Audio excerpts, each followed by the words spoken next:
Welcome to the Founderville.vc podcast. So this is a podcast where we love to talk to founders, to entrepreneurs, people in the innovation ecosystem, heck, anybody that just cares about building a business. My name's Shay Hauser, fired up today to have a good friend of the podcast, a good friend of Founderville, Mr. Wallace Cheves. Wallace is with a lot of different things at this point. I'll start with Santee Development Corp., I think is what it's called at this point. But the Greenville Triumph and a number of other things that we'll talk about in a little bit. Wallace, great to have you, bud. Thanks for having me. Yeah, it's good to have you out First here. time I've done one of these. Oh, really? Yeah, really. Welcome to the podcast. I was nervous about it, and I thought, you know what? If Shay's asking me, I'm going to do it. Heck yeah, good. No, I appreciate it. It's good. It's, I tell you, you're one of my favorite entrepreneurs in terms of story, and the thing that I think of when I think about you is grit and resilience. And because I remember the days over the decades as you have tried different things, trying to take things to market. I remember the ship off of Myrtle Beach or Beaufort, and I remember reading in the newspaper Wallace Cheves in building this, doing the ship, taking this casino off into international waters. And I'm thinking to myself, how in the heck did he get himself into this? Like, what is going on here? This is nuts. But I've been just thoroughly impressed in how you have become an overnight success over the last 35 years. Well, that's kind. I call it blood, sweat, and tears, right? I hear you, brother. Because it's, there's so many things that you try when you go work for yourself. Mm-hmm. You don't know what the one's going to be. Sure. But you just get up every morning, and I have a saying that every morning I wake up, there's three things. I try to be humble, kind, and I don't know if we're live or not. Are we live? We're live, but that's okay. Well, then that's good because I'm seeing live there. So right. we may need to edit that. We can edit that out. You can come back with it. Yeah, that's funny. But humble and kind, yeah. And hungry. That's the other one. That's those are my three. So now you've got me nervous because we are live. So we can't mess up.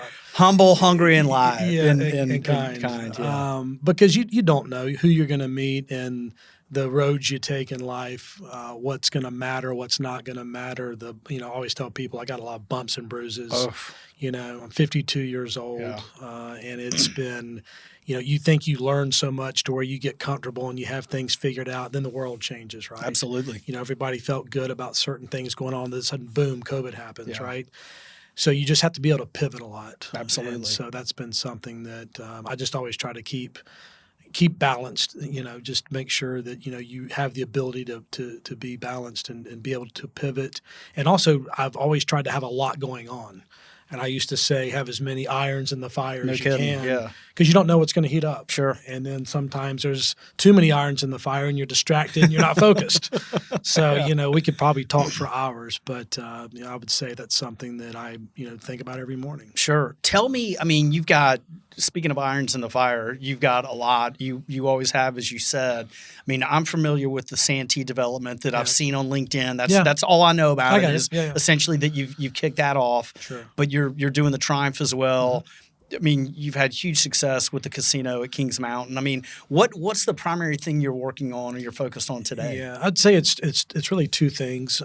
So with Santee Development Corporation, for a long time, I had a lot of people in the state Senate and the state House come to me and talk about when can you do something in South Carolina like you did in Kings Mountain, North Carolina. And, we were creating thousands of jobs in North Carolina. You drive through the parking lot of the billion-dollar casino being built, and half the tags in the parking lot are South Carolina. No kidding. Yeah. And, you're 5 miles across the line. And so different legislators would come to me and say, when that project is finished and when you're out of it, would you please look at South Carolina and do something similar here? Okay. So about 3 years ago, I was meeting with some local politicians in the Santee, Orangeburg, greater Orangeburg area, Jim Clyburn, and other folks, even on the federal level. This was from the mayor to federal to state and local.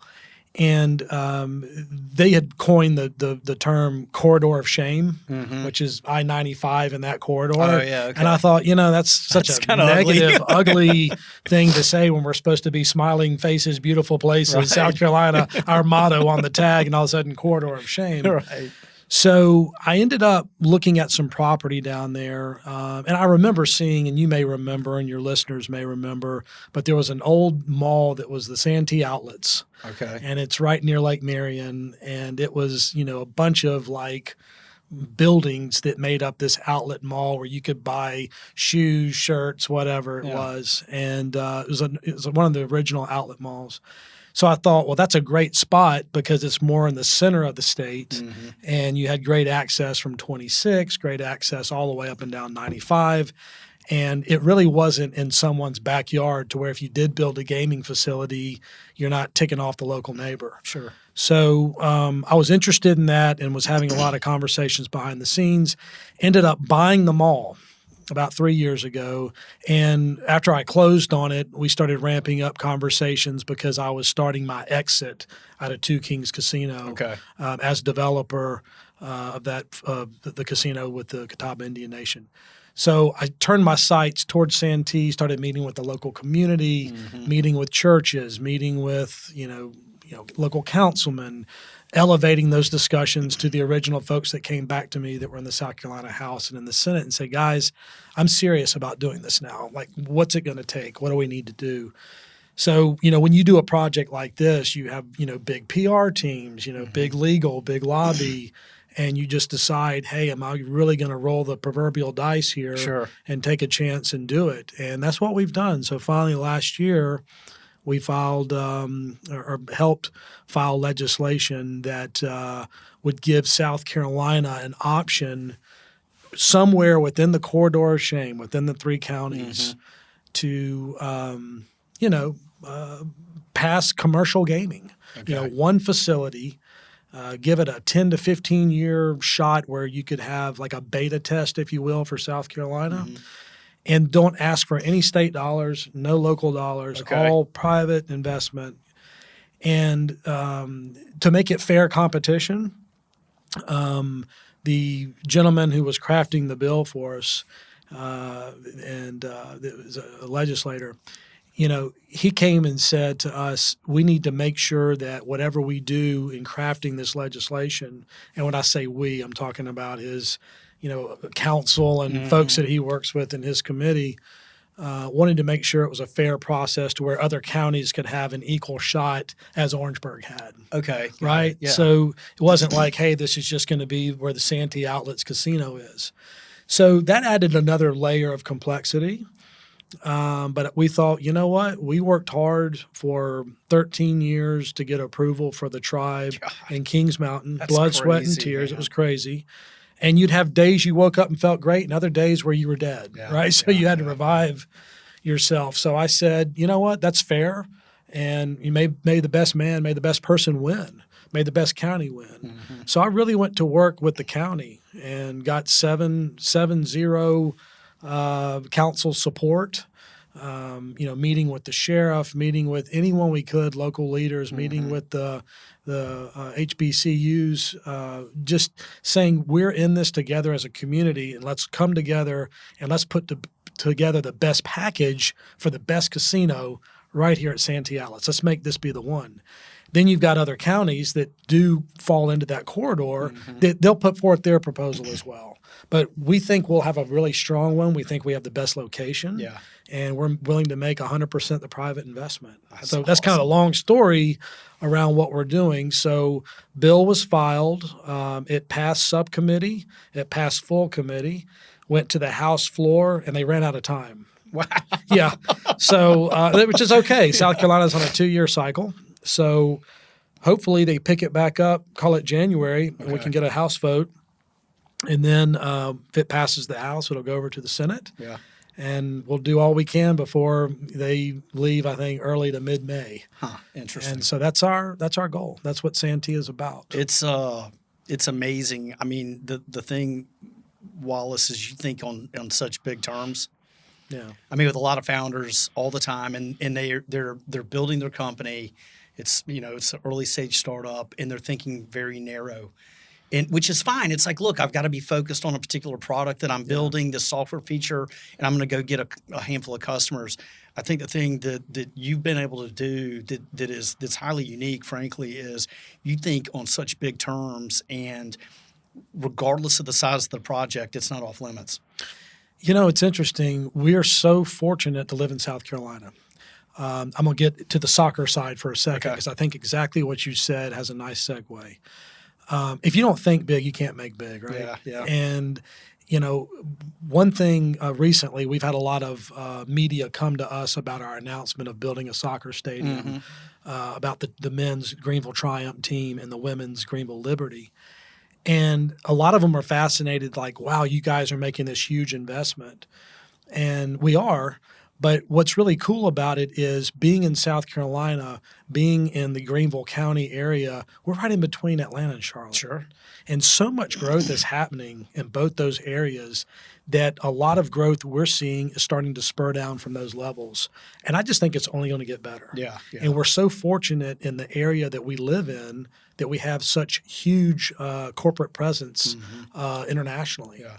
Michelin, BMW, Bosch, Sure. Fleur Daniel. It's a lot, and we're huge. fortunate that that's all here. So I kind of felt like, GE Vernova even, huge. No question. 7,500 employees in Greenville, and they've been here a long time. So I just kind of felt like if we're going to do something around professional soccer, and I was out of spurred on by Joe Irwin inviting me to join his ownership group, I wanted to make sure – what could I do? Because I'm thinking so big now. I'm thinking I just don't want to be a part of a small local soccer club. Okay. What could I do to put this on steroids? What could I do to make this great, to make it international? So the first thing I thought about was I used to live in Brazil 23 years ago, and I used to watch Ronaldinho play soccer, and he was the Pele of our time. Yeah. And I'm like, I'm going to get to Ronaldinho, and I'm going to bring him to Greenville, South Carolina. And people say, wow, you've lost your mind. Yeah. I said, I lost it a long time ago.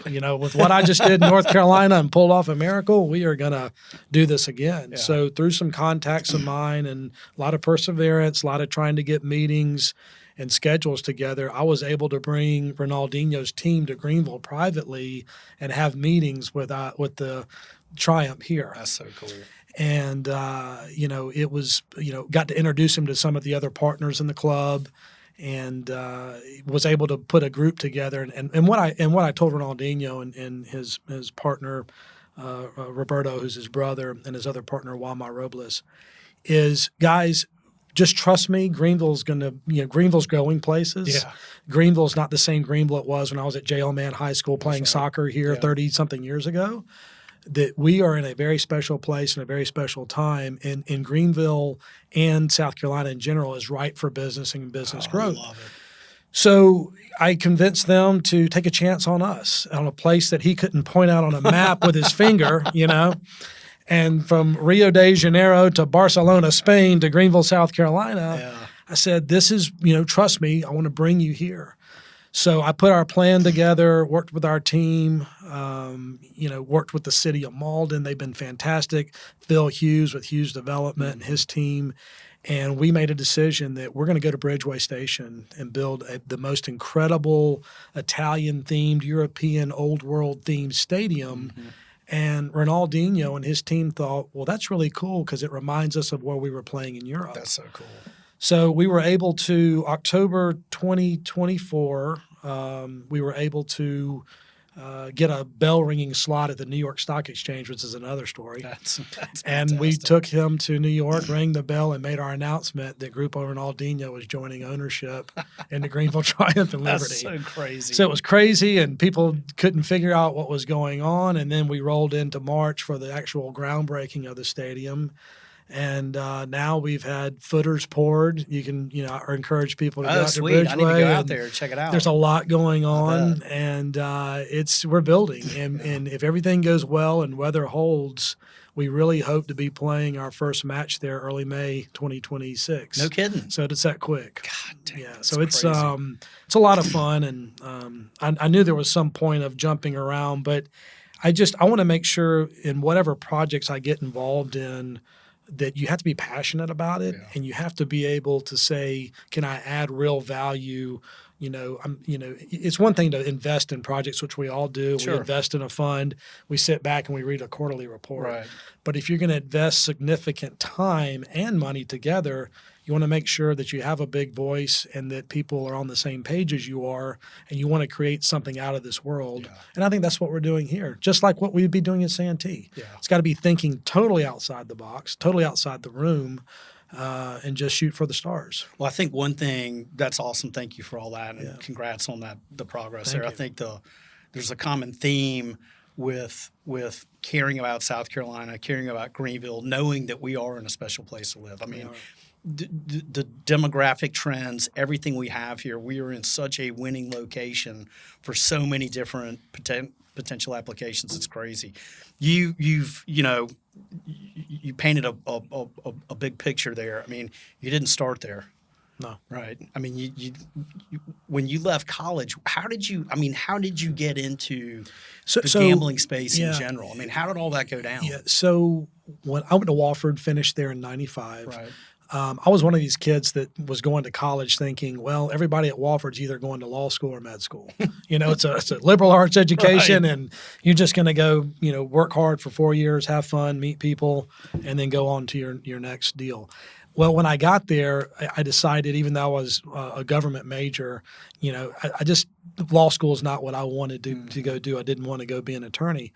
And I was trying to figure out what would be best. So I ended up, for an interim, doing a real estate license where I, was able to look into some other development work. Okay. And during that time of graduating in '95, it really wasn't so easy just to go out and get a job somewhere. Or at least for me, it wasn't. I was trying to find what would be a good fit, because I wanted to look at doing something long term.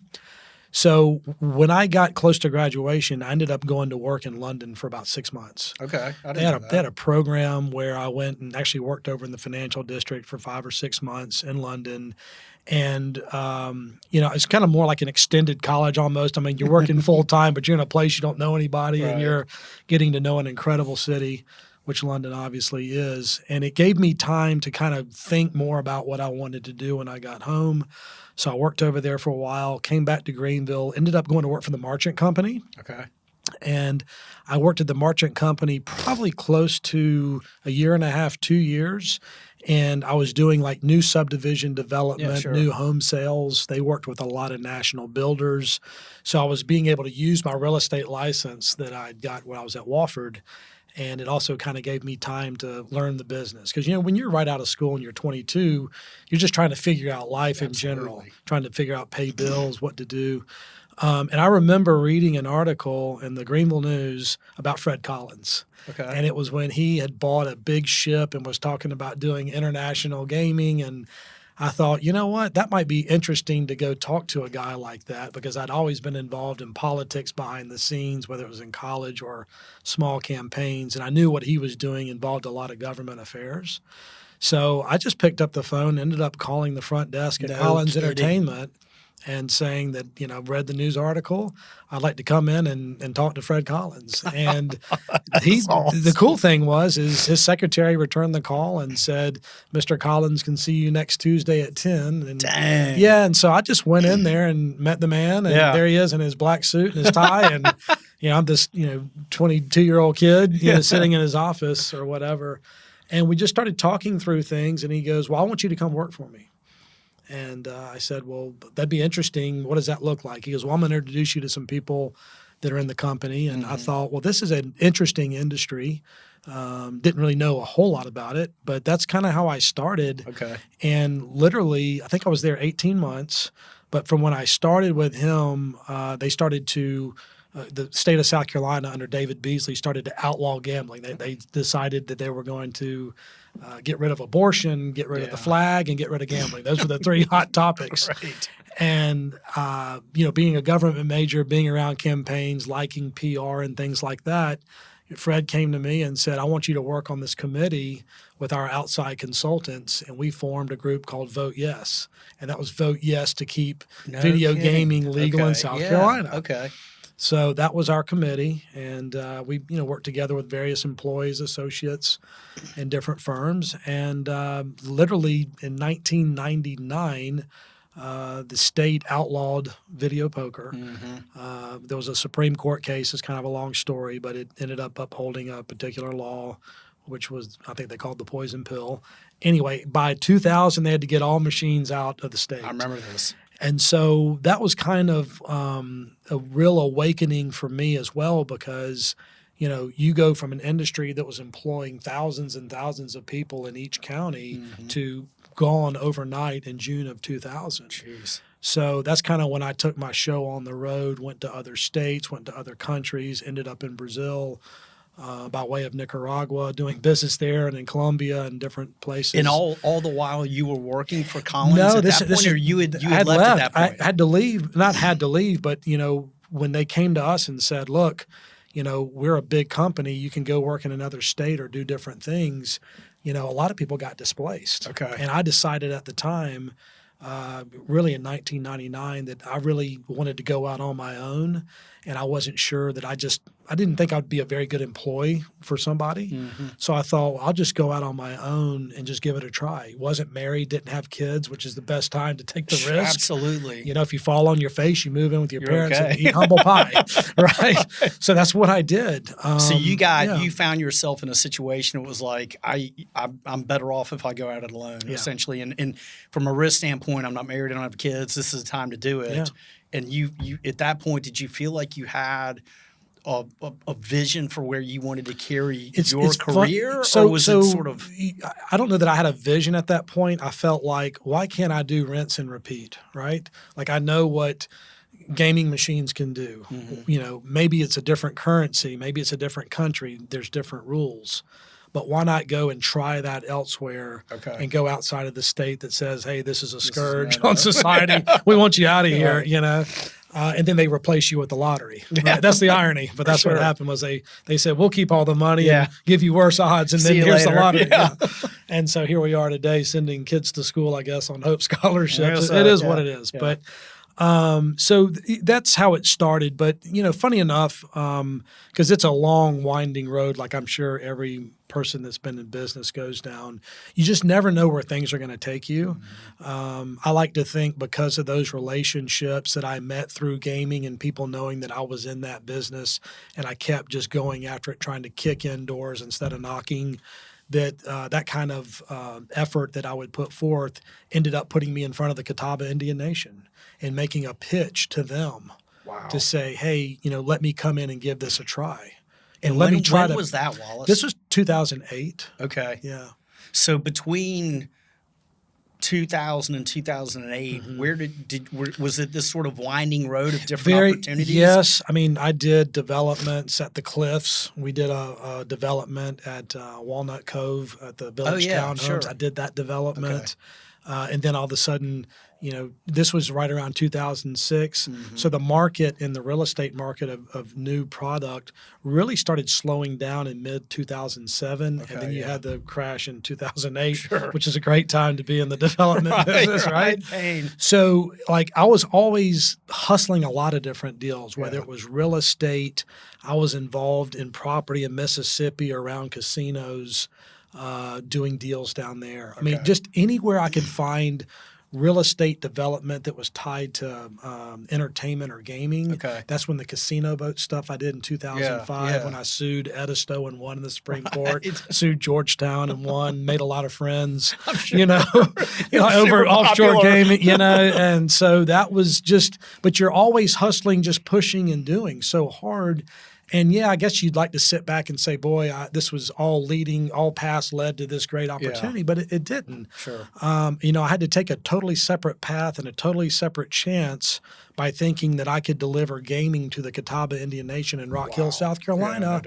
And when the Supreme Court ruled us, I think it was a 5-0 decision against us. I was always eyeing North Carolina. And I said, what if I could take the South Carolina tribe, move them over the line in North Carolina where gaming is legal under compact with the state because of what the Eastern Band of Cherokee was doing. That's when I really started to look at it and said, well, there's a pathway, but I have to make sure history is correct. I have to make sure that the Catawbas had a right to have trust land in North Carolina. Okay. So we started doing a lot of research, and we found out that the Catawbas in their settlement agreement of 1993 with the U.S. government, the state, and the tribe, we found out that they had a 6-county service area in North Carolina. It's like in the first page of the settlement agreement. It was like Union County, Cabarrus, Cleveland County, Gaston. It was just Mecklenburg, the way it worked out. So I started talking to different economic advisors in these counties and said, this may sound crazy, but if I come to you and tell you I think I can deliver 4,000 jobs in your county, are you willing to take a meeting? And the folks in Cleveland County said, sounds interesting. We know you're not a hospital. Yeah. We know you're not a school. Right. How are you going to do this? I said, how do you feel about a casino? They said, well, typically we're not big fans of gaming here, but if you're talking about doing something on the interstate in a rural area, we've lost jobs in this county. Textiles have gone away, and our county is I think they were I can't remember the tier level they were, but it wasn't good. Yeah. And their population was depleting a little bit. And so we went to them and said, well, we're going to work with Kings Mountain and Cleveland County. And if you're patient and you stand with us, which the mayor and others and county council were, they gave us the chance to really see if we could get the federal law changed to allow the Catawbas to have trust land in another state. I think my favorite thing about this whole story, Wallace, is like entrepreneurs, we face obstacles all the time, and it feels like I can't overcome this one. Like this is a deal killer. Like I'm not going to be able to push the ball over the line. And inevitably you hit those things and you're like, I'm just going to kind of move the line. I'm going to figure out how to get this done. It's funny. I feel like I'm saying I a lot in this conversation, only because it's you and me, right? Yeah, no, this is a story about trying to understand how you But it's really, you've got to build a solid team, Yeah. right? We had great legal experts. We had tremendous leadership at the tribe. They used to say, Wallace, we have you on a rope, and it's a long rope. But every once in a while, they would yank that rope, and they'd bring me back to headquarters and say, okay, boy, you report to us and tell us what's going on. Right. So they gave me a lot of slack, if you will. But we had a really good team, and we had some really good partners, a lot of good attorneys. I think Wally Fasu, Sure. Paul Landis. They stuck with me forever. Yeah. Just we would grind away and try to find different paths. But I always stayed very optimistic. Like I never went into a bad meeting and left a bad meeting, right? It was always, we got a chance, the door's cracked, the door slammed in your face, the window opened, just that type of stuff that you always have to do. And there were meetings I left that I found out later that senators looked at my lobbyists and said, this guy's crazy. What's he on? We want some of it.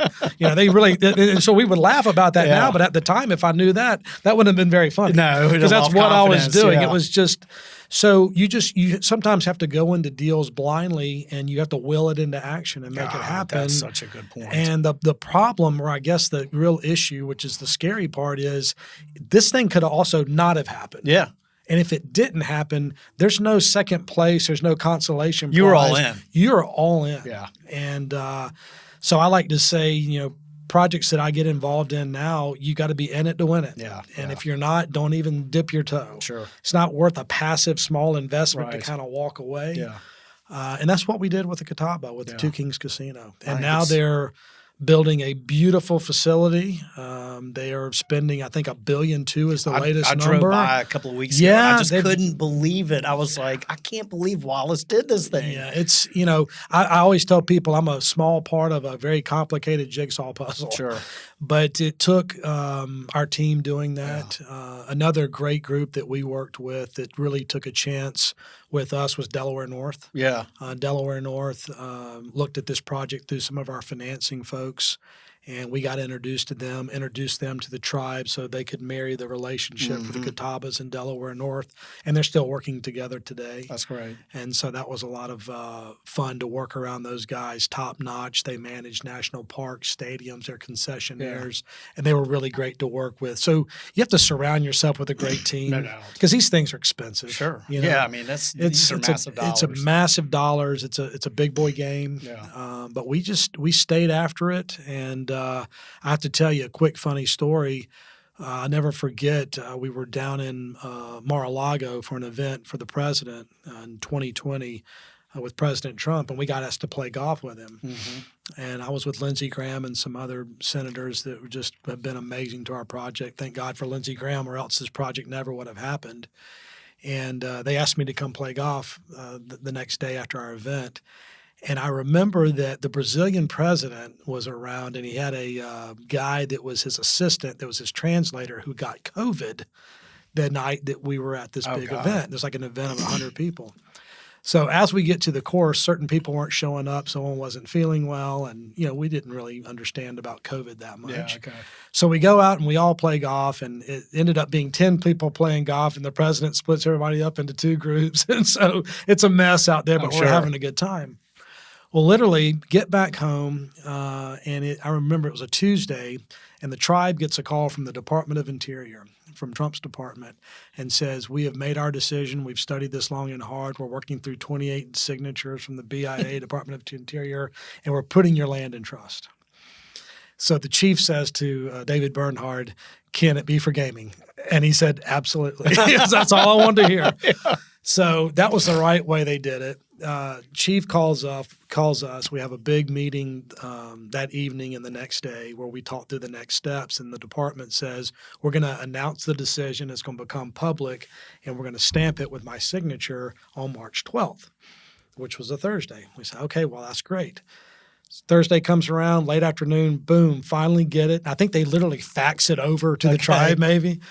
And so we're all anxious to get our hands on it. Well, literally the very next day, I think it was Friday the 13th, president comes on TV, shuts the country down, and sends people home for COVID. Oh, my God.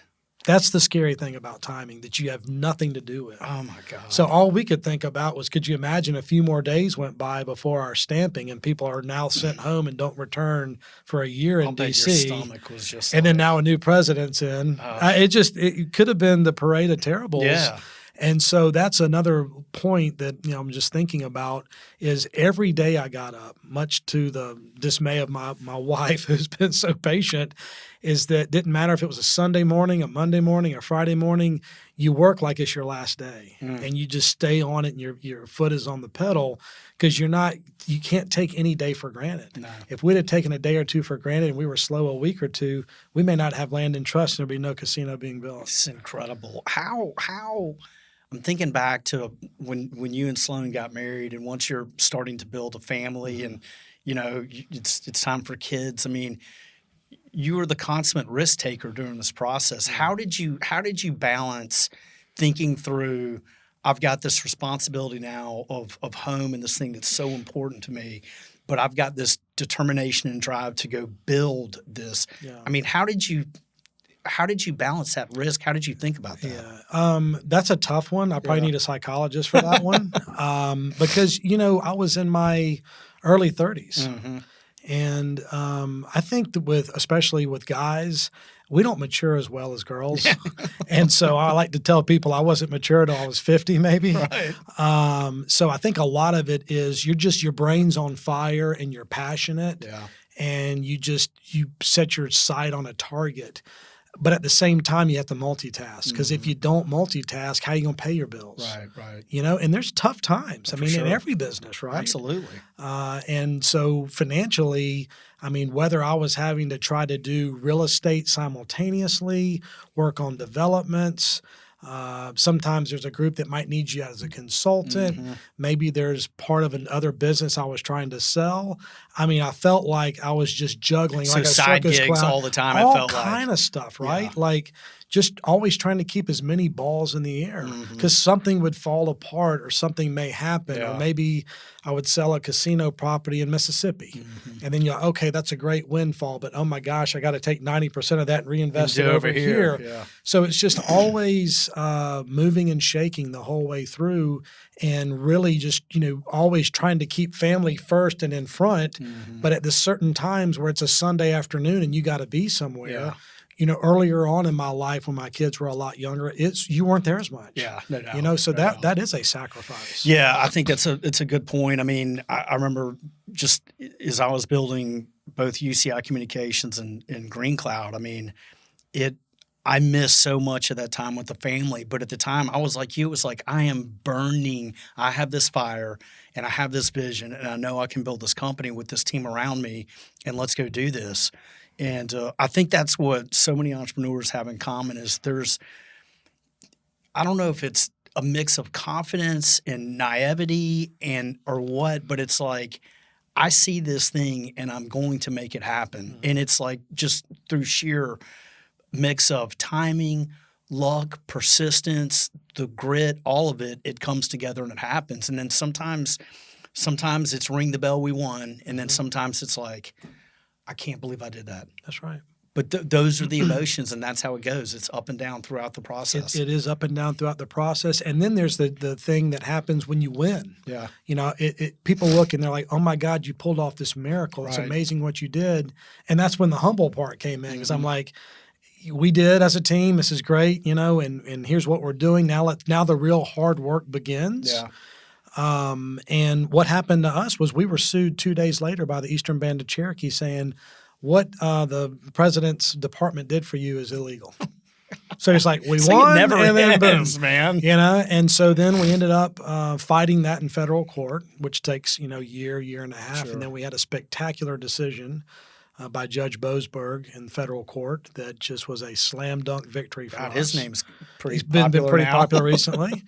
And next thing we know, they're gonna challenge the decision, right? So we were able to have an amendment on a federal bill, which was the NDAA, the National Defense Authorization Act, where we actually put their land in trust by federal law Wow. to protect it. So So that's it. we're just once again to Senator Graham and others, just were amazing. But they saw the job opportunity and they Sure. saw that they were helping a tribe that was indigenous to South Carolina Yeah. before we were even South Carolina. So you have to have leaders like that are willing to take a chance on you. But it's just, you may have your successes and then a COVID happens, right? There's businesses, friends of ours that own businesses that were doing great. Oh, yeah. COVID happens, then the business is no Just more. gets crushed. So I just think you can never take anything for granted. Yeah. You got to have a lot of irons in the fire. I never try to get comfortable. That's part of waking up hungry every morning, right? Yeah.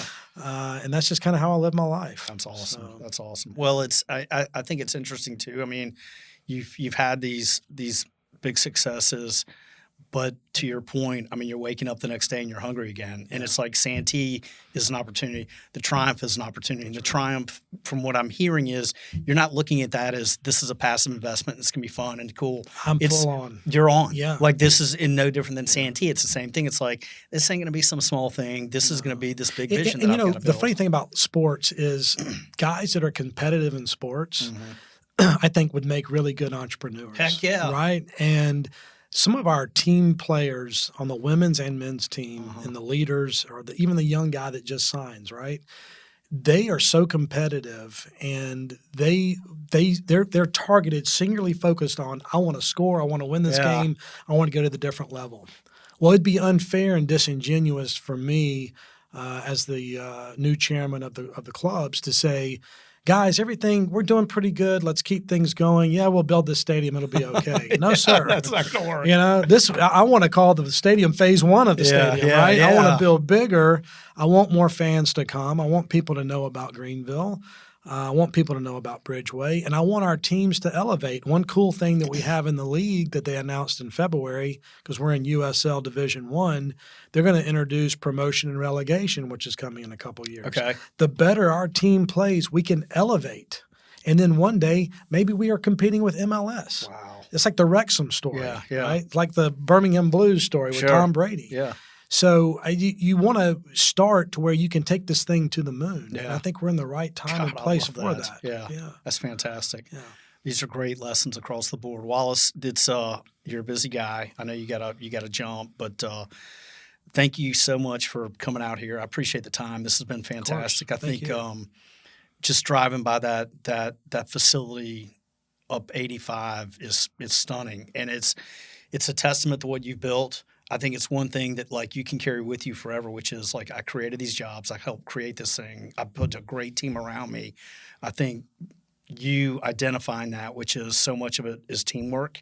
There's no way it was going to happen without Delaware North, without the tribe, without 100%. the political side of it. All of it, you had to pull that together. And I think that's, if there's no other lesson, it's for leaders and founders building companies. It's about building a team. It is. And it's about creating consensus and painting a big vision. So you've done that, dude. Well, thank you. And one thing I will say, because I tell this to my kids, because I've got 4 kids, what used to fire me up was when someone told me there's no way in hell you can do that. I said, tell me no, and we're going to go. That's what it was. And it was almost like that little burning thing inside of you, that little itch that I'm not going to have someone tell me why can't I do this? Yeah. We live in a free country. Yeah. I'm going to do it. Yeah. And so what I tell people is don't get discouraged. Because if you want to meet discouragement, I can tell you stories all day long about being discouraged in business. Keep confident, not arrogant, but be confident in what you do and stay the course. And success will find its way to you, or you'll find success. But don't be discouraged. I love that. Yeah. So fantastic. Stay positive. Yeah, stay positive. That's a great message for all. This has been amazing with Wallace Cheves. This is the Founderville.vc podcast, and we are over and out.